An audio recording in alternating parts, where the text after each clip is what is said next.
স্বরাষ্ট্র উপদেষ্টা ব্যক্তি মানুষ খারাপ না এবং তার আন্তরিকতার অভাব আছে, এটা আমরা বোধ করি না। কিন্তু দায়িত্ব পালন করতে তিনি বারবার ব্যর্থ হয়েছেন এবং আইনশৃঙ্খলার ব্যাপারে যে জনমনে যে একটা অস্বস্তি আছে, সেই অস্বস্তি কিন্তু অ্যাড্রেস করা দরকার।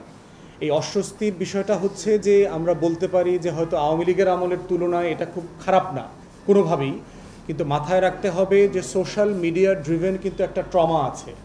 যে বনশ্রীর একটা ঘটনা যদি সোশ্যাল মিডিয়া না থাকতো কেউই জানতো না, বনশ্রীবাসীও জানতো না, কিন্তু বনশ্রীর ঘটনাটা এখন বাংলাদেশের কোটি কোটি মানুষ জানে।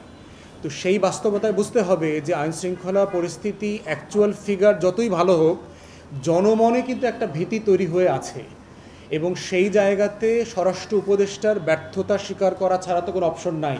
কারণ যিনি যা দায়িত্বে আছেন, সফলতা যেমন তার, ব্যর্থতাও তার। আর পাশাপাশি বাস্তবতা হচ্ছে যে পুলিশ প্রশাসন আগের থেকে অনেক বেশি সিস্টেমে ফিরে আসছে।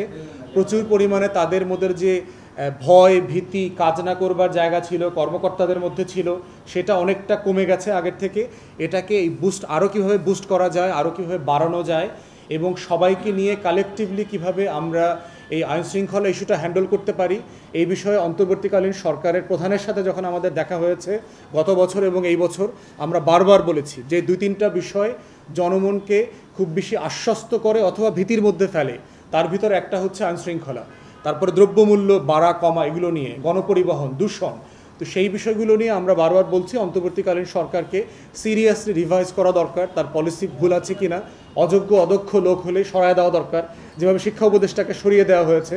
এই রকম জায়গাতে স্বরাষ্ট্র উপদেষ্টা যেহেতু ফেল করছেন, তার উপরে জনগণের আস্থা কমে যাচ্ছে।